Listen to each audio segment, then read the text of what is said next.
алейкум, урметли телесерджилер, хаберлер вақты студияда мен Алиме Кайдулаева чалышам, вешімдікі саатқа бөле малымат. Русия сыңыржылары Украина иле сыңырны қавилештірділер.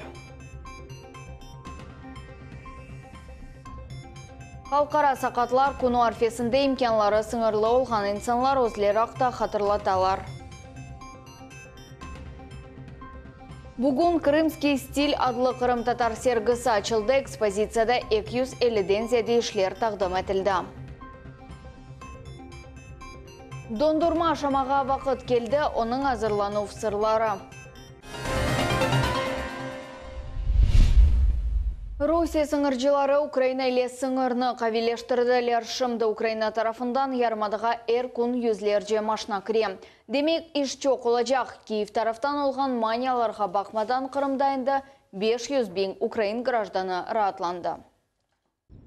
Русия ве Украина арасындаки сынырны күн 3 бенгеже адам кече. Шымды мында баяғы тынч, ама бұ чоққа бармас. Бір қач күнден сон бұ ерде қалабалық башынажақ. Дей сыныржылар. Украина гражданлары адетінже күтлеви шекілде Қырымға ратланмаға келелер. Как дела?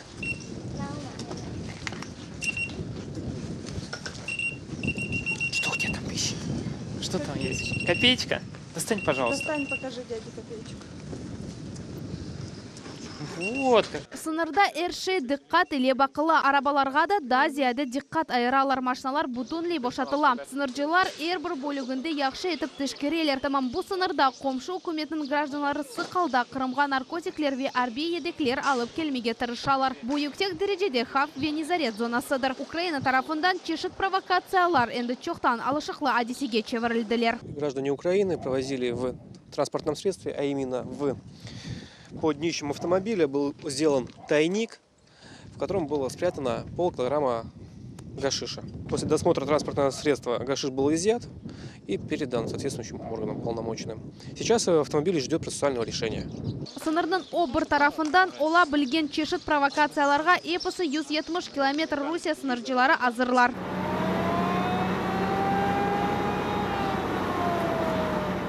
Бұл есе Қырымның дені сыныры. Қара деңіз акваториясында 600 километр яқшы қорчалана. Көзетіп үшін чешет техник васталарының бүтін комплексі. Енді сыныржыларда бір гемі сақланып оламаз. Сайыл имайесінде тез юрген мангуст, соболь, марс катерлері. В рамках противодействия незаконному промыслу пресечена деятельность 17 групп и 18 отдельных лиц. Возбуждено уголовное дело. Общий предотвращенный ущерб составил более 700 тысяч рублей. В 2018 году в службу планируется поставка промышленности новых кораблей, катеров, а также технических средств охраны границы. Мынабу азақ денізін афатын, изымрут адлы ең бұйық арби гемі. О ялдаған вақыт 700 тонна соның еріні алам. Гемі бірінші бұйруқ елі ярдымға келмеге азыр. Эпосы Русия елі денізжелеріні Украин корсанлардан, яғни пиратлардан қорчаламақ үшін жевап енді бар. Султанеста Каева, Арзы Хасянова, Миллет үшін. Русия сыңыржылары Қырым ялысы янында Украин гемисіні тұттылар. Қара деңіз акваториясында Тархан-Кут бұрыны янында сыңыржыларының аметист қорув гемисі Украин балық тұтув гемисіні тоқтаттылар. Бұқта сыңыржылар дәресінің матбуат қызметінде хабер әттілер. Украин деңізжелері элек балығыны, яғни камбала калкан балық чештіні қанунсыз тұта еділер, деп қайдеттілер матбуат қызметте. Идареде қайдеткенлеріне көре сыңыржылар қара ве азақ деңізлерде қанунға қаршы фалиетні тоқтатмақ үшін кереклі чарелеріні көрелер. Бұл елінің башындан берлі Украин браконьерлері қызыл китапқа кірсетілген 70-тен зияде юнус балықларыны йоқ еттілер. Қырым пайтақтында Ғалебе парадының репетициясы кешті. Бұл байрамның арфесінде арби қызметшілер жаяв юрыш ве арабалар колонналарыны мұкемелештірмеге қарар алдылар. Жұма ақшамы күні Ақмежетінің меркези соқағында ерлі гарнизонда тұрған техника кешті. Ве батальонлар, ве роталар адымладылар. Арби парадның репетициясына бақмақ үшін шәрінің юзлерже сакина ве мұсафыры топланды. Ғалебе күні Ақмежетте бессмертный полк юрышы де планлаштырылды. Керечтеве Ақмежетте Ғалебе парадының репетициялары себебінден yol әрекеті тоқтатылacak. Бұл шерде майсының 3-5 күнлері ақшам саат 6-дан 9-ға же yollar қапалы олacak. Майсының 7-сінде есе yol әрекетінің сабадан тоқтатмаға планлаштыралар. 9 майыс күні саба саат 6-дан тантаналы тәдбірлер екінленгенже. Ақмежетте майысының 8-9 күнлері байрам тедбірлер кечірілежек. Бұл себептен шерінің меркези соқақларында нақли әрекеті қапатлажақ. 9 майыс күні сабас саат 7-ден ақшам 11-ге же Севастопольская, Гоголя, Чехова, Весомой кеша соқақлары, МД Кирова жаддесі эпсі нақли чештілері үшін қапалы олажақ. Истегенлер репетицияға келе білелер. Февкуледе вазиет назерлігі Ялта янында юз берген буюк янғынны сондырмек үшін вертолетны ішлетті. Буақтайдаренің матбат қызметі хабер айтты. Янғынны әмде ерден сондырдылер умумен бұ іште 46 инсан ве 11 нұсқа техника іштірак етті. Бұндан ғайры қошма 72 инсан ве 7 нұсқа мақсус техника йоланылды. Халықара сақатлар күні арфесінде имканлары сыңырлы олған инсанлар оз ақ оқуқларны талап етелер ве өзлер ақта қатырлаталар. Сақ шайырында инвалид равный член общества адлы акция кечті. Ну что, вот мой съезд. И что мне делать дальше? Приходится разворачиваться. Эркун зарема таталих инлықларға рас келмеге мечбур пандуслар yok етілуі yüksek босақалы yollar тар кечетлер имканлары сынырлы олған инсанларға чоқ оңайсызлық ярата. Ну, в основном вот эти бордюры. В основном они вроде сделали все красиво, как бы, но не всегда доступно. Вот если там заезд есть возле мусорки, да, а съезд вы видите, там ларьки стоят. И приходится прыгать по вот этим большим бордюром. Я пару раз так прыгнула, у меня отказали контакты. Я стояла, ждала, когда за мной придет муж и дотащит меня домой. Ел Русия Федерациясында инвалид равный член общества адлы акция кечірілі. Анда шерлелер ве мемуриет векеллері давет етілі. Чүнки шернің инфраструктурасы тамам мемуриет векеллері иле бағлы. Мы хотим показать, насколько инвалидам-колясочникам сложно ежедневно преодолевать различные барьеры. Люди, которые передвигаются самостоятельно, они не замечают ступенечку, порожек, какой-то спуск, ямку.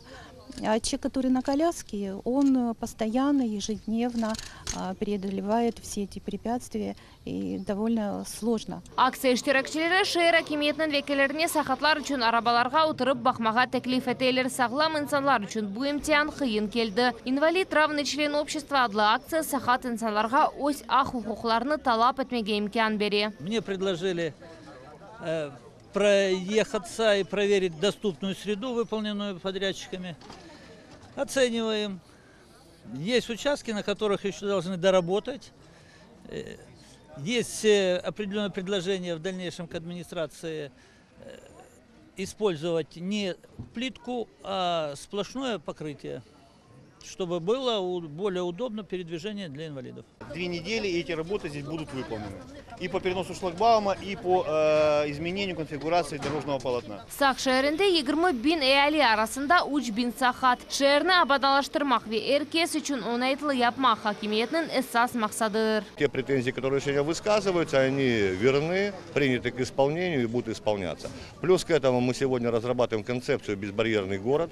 Значит, по нашим оценкам и по оценкам Минтруда России она составляет около 5 миллиардов рублей. То есть, представляете, такая сумма нужна для того, чтобы город Саки небольшой стал безбарьерным, стал доступным для людей нашего общества. Акция нәтижесінде бөле қарар алынды. Сақат инсанларны рассызланған суалер шерінің мемориетінде кележек топлашуында музакире етілежек. София Шукурова, Магомед Нестуров, Миллет үшін. Бүгін Қырым журналистлері Улы Ватан женікте еляк олған еждешлерінің қатырасын аңдылар. Тавридан нешриятының янында мұхбирлерге ве полиграфистлерге бақшыланған абедеге чечеклер қойылды. Бұл акцияна не оларақ Совет басмасы күніне бақшыланды. Поэтому, конечно, для молодых поколений российских, крымских журналистов очень важно иметь в качестве моральных авторитетов своих предшественников, которые отдали свои жизни 70 лет назад на фронтах Великой Отечественной за то, чтобы над нашим Крымским полуостровом всегда светило мирное небо. Хорошо, что сегодня на нашем мероприятии в очередной раз вспоминали корреспондентов, отдавших свою жизнь, защищая свою родину. Ведь не секрет, что профессия журналиста, она сопряжена с риском. И, как вы заметили сегодня, количество погибших измеряется сотнями. И в списках тех, кто защищал Крым, защищал нашу родину, много славных имен и фамилий, представителей, конечно же, крымско-татарского населения, защищавших крымское небо, защищавших Крымское море, защищавших крымскую землю. Сөз ұсталарына Русия журналист бірлігінің аза билетлеріні тақдым әттілер, оларының арасында бізі мұхбиріміз Сабрия Алимова. Для меня сегодня знаменательный день. Это вступление в Союз журналистов России. Конечно же, это новая ступенька для реализации поставленных целей в профессиональной сфере. И еще одна победа в копилку телеканала «Миллет». Бүгін саба Станина койне якын ерде юк машинасы авдарылды. Бұл ерде ГИБДД хадимлері ве құрыжылар çalıştılar. Көргенлерінің мәліметіне көре фура айдавжысы зарарланды. Морская дирекция ликвидацион комиссиясының рейсі Константин Концевой Қырым көпірінің машина yolunda арабалар қатына башлаған сон паром кечті насыл çalışacağақта суалге жауап берді. Количество рейсов не уменьшится по отношению к пассажиропотоку. Полностью все качество обслуживания и объем работ сохранится на прежнем уровне. Пассажиры и грузоотправители вообще не заметят, как изменилась наша работа. Для них это пройдет неизменно. Стоит, кстати, отметить, что сегодняшний миллионный пассажир, что достаточно символично, это работник, который работает на строительстве Керченского моста. Милли нағыш керамик мақсулатлар вези маневи текстиль пано. Бүгін крымский стиль адлы Қырым татар сергісі açılды. Экспозицияда 250-ден зеде ішлер тақдым. Этілді бұчешы техникаларда çalışқан 50-ден зеде устаның ішлері. Сергі Қырым татар халқының милли ғайрыдан тікленлігі күнлеріне бағышланған. Озгүн ішлерінен бізі мұғбірімізде таныш олды.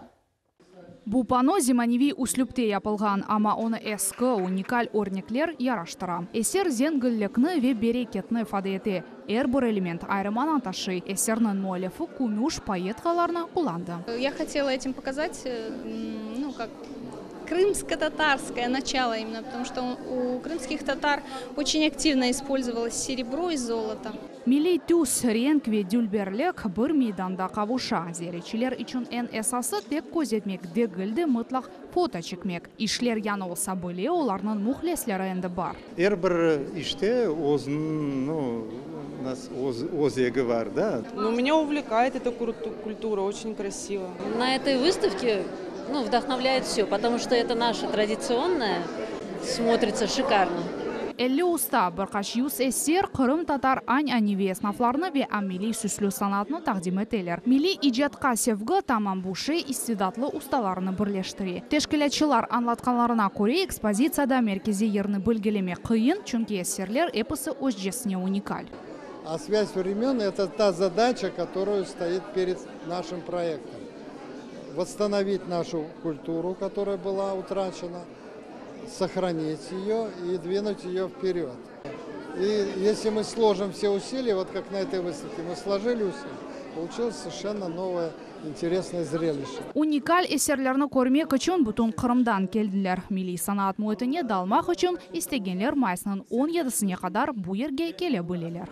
Лилия Виджат, Иван Евдокимов, Миллет үшін. Москвада кечкен гастроллерден Қырым Өндеслік педагогика университетінің студентлер хоры қайтты. Олар халықара Московская весна акапелла адлы фестивалінде Қырымны тақдым еттілер. Үш тілде ерлар ижра етілді: рус, Қырым татар ве Украин.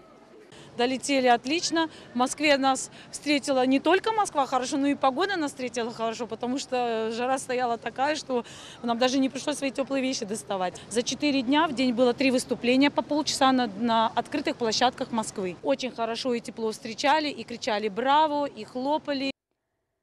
Қырым қызларының сеслері әмде ава лиманның яңы терминалында яңғырады. Oynamasam gülmesem yanar benim yüreğim. Oynamasam gülmesem yanar benim yüreğim.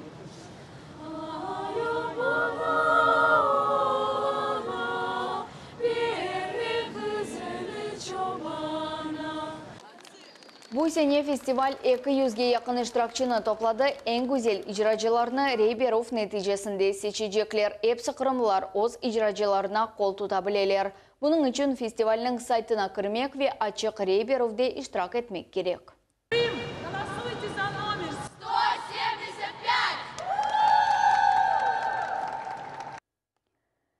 Қырым татар музыкасы ер ве ойынларының жүмкүри ярышы девам еті. Ярышның невбетікі сайлафтуры ор қапу шәрінде кечірілді.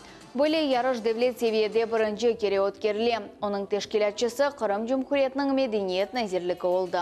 Хочу пожелать, чтобы не боялись, приходили, побольше участвовали, потому что проект сам по себе очень хороший, очень доступный. И всем успехов! Ижади ярыш әнді сақ жанкой шерлерде ве Ахмеджит районында кечті сонки зональ тур майсының 20-сінде кефеде кечечек. Бұл ел күзде Ахмеджит шерінде бір номинация бойынша нәтижеви концертлер кечечек. Қырымда аномаль sıcak ава айны шымды дондурма шамақ мевсімі келді. Бұл лезетлі зефетні әм балалар, әмде бұйыклер севелер. Оларның чешлері де чоқ. Дондурма насыл япыла екен Бунай Шишлакова білмеге тырышты.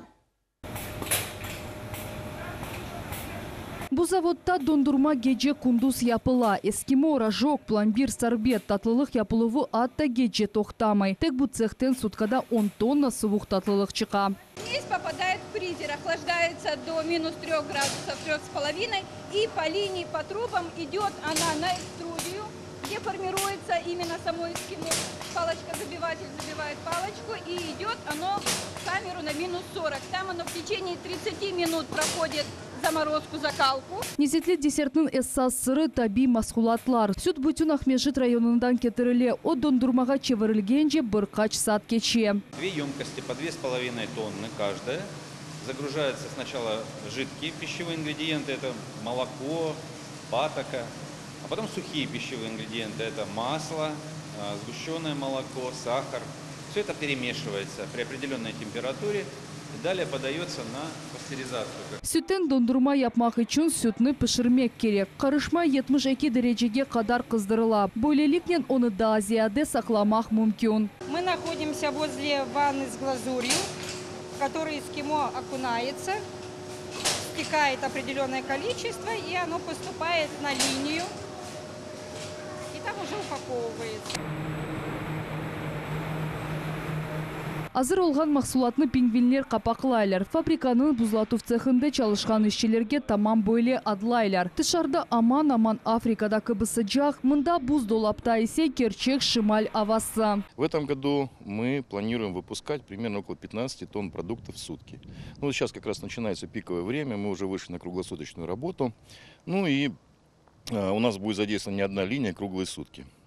Значит, предельная мощность этого предприятия, которую мы ожидаем ввести в эксплуатацию в следующем году, это будет 30 тонн готовых продуктов в сутки. То есть у нас есть дистрибьютор в Сочи, на территории Краснодарского края, в Республике Дагестан, на территории Ростовской области и Московской области. Келечекте мында жам дивар пенжерелер коймаға планыштыралар. Мында зияретчилер истисал процессini көзете білежеклер. Буал мüşterilerini желп etmekten gayrı мында yüksek keyfiyetli dondurma yapılganını nümayiş edecek. Ayşe Şulakova, Асан Зивадинов, Millet için.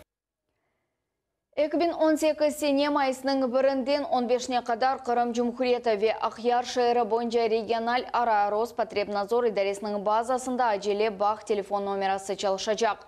Қошма 7-978-919-11-23.